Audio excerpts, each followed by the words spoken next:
আসসালামু আলাইকুম সবাইকে রিয়ার টেক ওয়ার্ল্ডের পক্ষ থেকে আবারও অসংখ্য ধন্যবাদ। তো আমরা প্রতিনিয়ত বিভিন্ন সরকারি এবং বেসরকারি চাকরির সার্কুলার সহ টেকনোলজি রিলেটেড ভিডিওগুলো আপলোড করে থাকি। তো আজকে একটি গুরুত্বপূর্ণ সার্কুলার নিয়ে আপনাদের সামনে হাজির হয়েছি। আশা করি আপনারা ভিডিওটি প্রথম থেকে শেষ পর্যন্ত দেখবেন। তো আমরা আসলে অনেকেই ব্র্যাকের নিয়োগ বিজ্ঞপ্তিগুলা জন্য অপেক্ষা করে থাকি। তো এখন ব্র্যাকের একটা নিয়োগ বিজ্ঞপ্তি এসেছে, তো সেটা আমি প্রথম থেকে শেষ পর্যন্ত আপনাদেরকে দেখাবো। তো ব্র্যাক হচ্ছে, দেখুন এখানে কিন্তু নিয়োগ বিজ্ঞপ্তিটা আপনারা চাইলে careers.brag.net এখানে গেলে আপনারা এই নিয়োগ বিজ্ঞপ্তিটি পাবেন। সম্প্রতি নিয়োগ বিজ্ঞপ্তিটি পাবলিশড হয়েছে। তো আমি এটাকে দেখাবো যে সার্কুলারটাকে আমি এখানে আপনাদের সামনে ভিডিও আকারে পাবলিশ করে দেখাবো। তো এখানে কিন্তু সার্কুলারটা রয়েছে, আমি এখান থেকে সেভ এস করে আমি ডাউনলোডে সেভ করে নিয়েছি। তো এখন শুধু সার্কুলারটাকে আমি দেখাচ্ছি আপনাদের সামনে।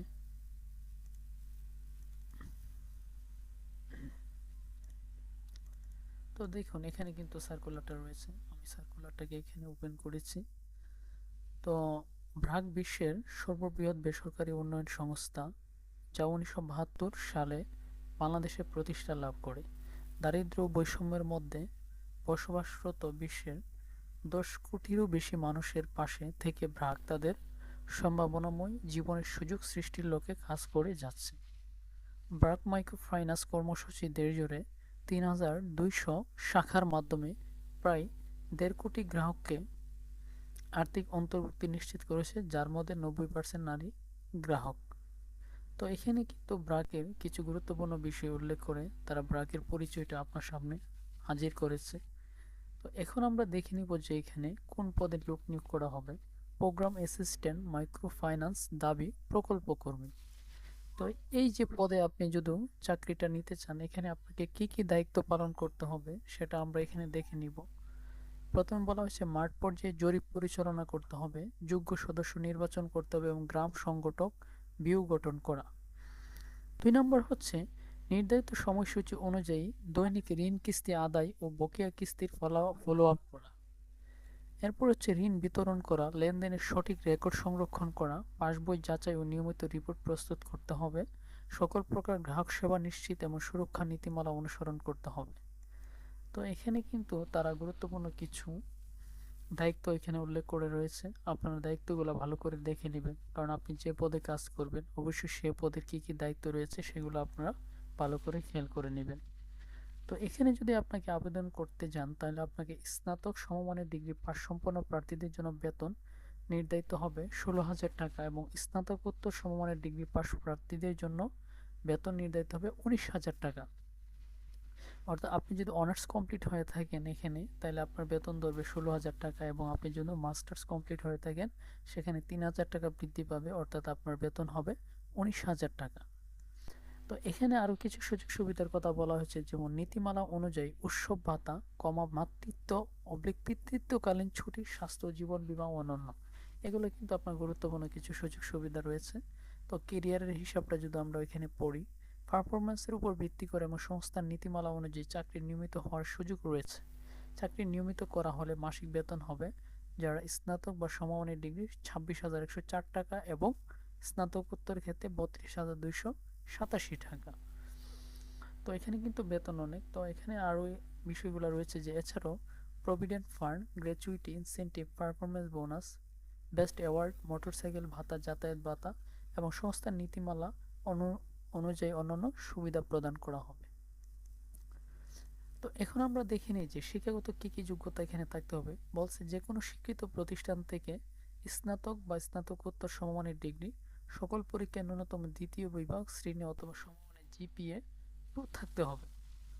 কর্মস্থল হচ্ছে ব্র্যাক মাঠ কার্যালয়ে বাংলাদেশের যে কোনো জায়গায় কাজ করার মানসিকতা থাকতে হবে।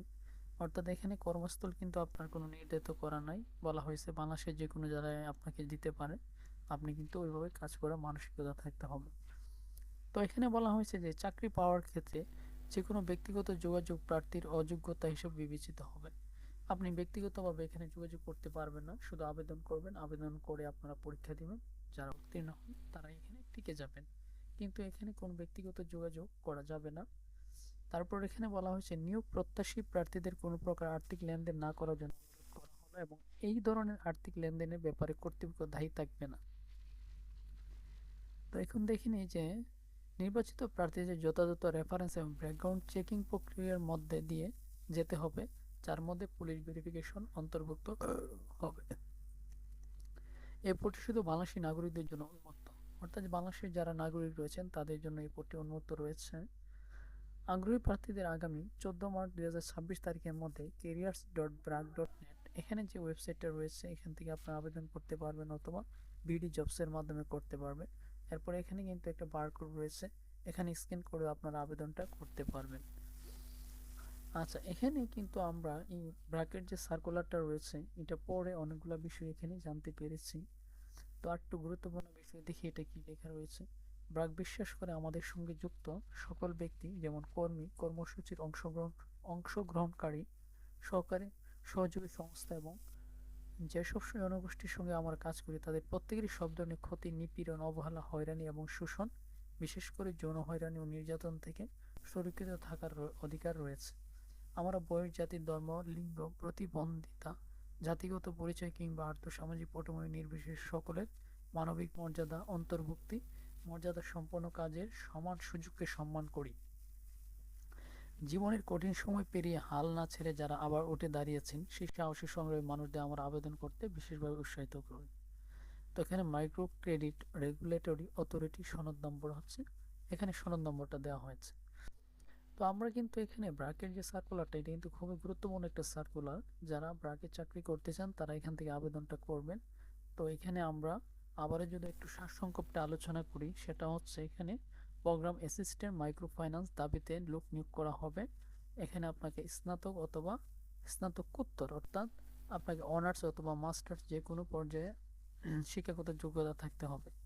অনার্সের ক্ষেত্রে যেখানে বেতন 16 ধরবে সেখানে মাস্টার্সের ক্ষেত্রে 19,000 টাকা ধরবে। তারপর এখানে কেরিয়ারে কি কি সুযোগ সুবিধাগুলো রয়েছে আপনাদের এখানে লেখা রয়েছে, আপনারা ভালো করে দেখে নেবেন।